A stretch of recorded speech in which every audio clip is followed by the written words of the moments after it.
like her always cause problems on flights. I paid good money for this ticket. This passenger hasn't done anything wrong. She thought she was untouchable on that plane. She was wrong. No one expects their life to change at 35,000 feet. The plane was almost full. Overhead bins slammed shut, flight attendants moved briskly down the aisle, and passengers settled into that familiar mix of boredom and impatience. That's when she made herself known. Her name was Karen Whitmore, mid-40s, designer sunglasses still on indoors, expensive handbag clutched like a badge of status. From the moment she stepped onto the plane, she acted like everyone else was in her way. She sighed loudly when a family took too long finding their seats. She rolled her eyes at the flight attendant offering help. And when she reached her seat, she froze. Because sitting next to her was a young woman named Amara. Amara was calm, dark-skinned, neatly dressed, headphones around her neck, eyes focused on her phone. She had boarded quietly, done nothing wrong, except exist. Karen stopped in the aisle. "You've got to be kidding me," she muttered, loud enough for nearby passengers to hear. Amara looked up politely. "Hi. Is this your seat?" Karen didn't answer. Instead, she waved a flight attendant over. "I'm not sitting here," she said flatly. "Move me." The flight attendant glanced at the boarding pass. "Ma'am, this is your assigned seat." Karen leaned closer and lowered her voice, but not enough. "I don't feel comfortable sitting next to her." The word "her" hung in the air. People nearby went quiet. Amara's posture stiffened. She'd heard this tone before. The kind that tries to sound reasonable while hiding something ugly underneath. The attendant replied firmly, "This passenger hasn't done anything wrong." Karen scoffed.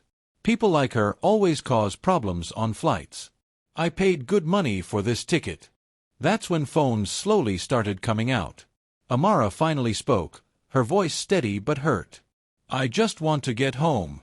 I'm not bothering you." Karen snapped back, "Don't talk to me." The flight attendant straightened. "Ma'am, you need to lower your voice." But Karen didn't. She got louder. She accused. She complained. She demanded special treatment. And then she crossed the line. "I refuse to fly next to someone like this. It's unsafe." That word, unsafe, changed everything. The cabin went silent. Within minutes, the captain was informed. Airport security boarded the plane. Karen laughed at first, confident, smug. "This is ridiculous," she said. "You're really doing all this for her?" The officer asked calmly. "Ma'am, we need you to step off the aircraft." Her smile vanished. "What? No. She's the problem." But it was too late. Karen was escorted off the plane as stunned passengers watched.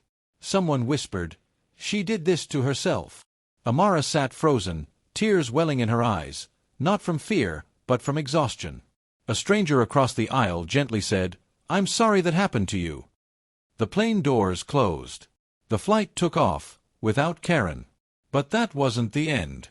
By the time Karen reached the terminal, the video was already online. Millions of views. Headlines followed. Woman removed from flight after discriminatory outburst. Airline bans passenger following in-flight incident. Her employer was notified. Her name became searchable. Her reputation, gone. Meanwhile, Amara landed safely. She went home. She was surrounded by support. And her quiet dignity spoke louder than Karen's shouting ever could. Because at 35,000 feet, entitlement doesn't make you powerful. Character does. And the truth always finds a landing. This is Unfiltered Truth. Please like and comment what you think about racism, and don't forget to subscribe and turn on your notification for more interesting stories like this.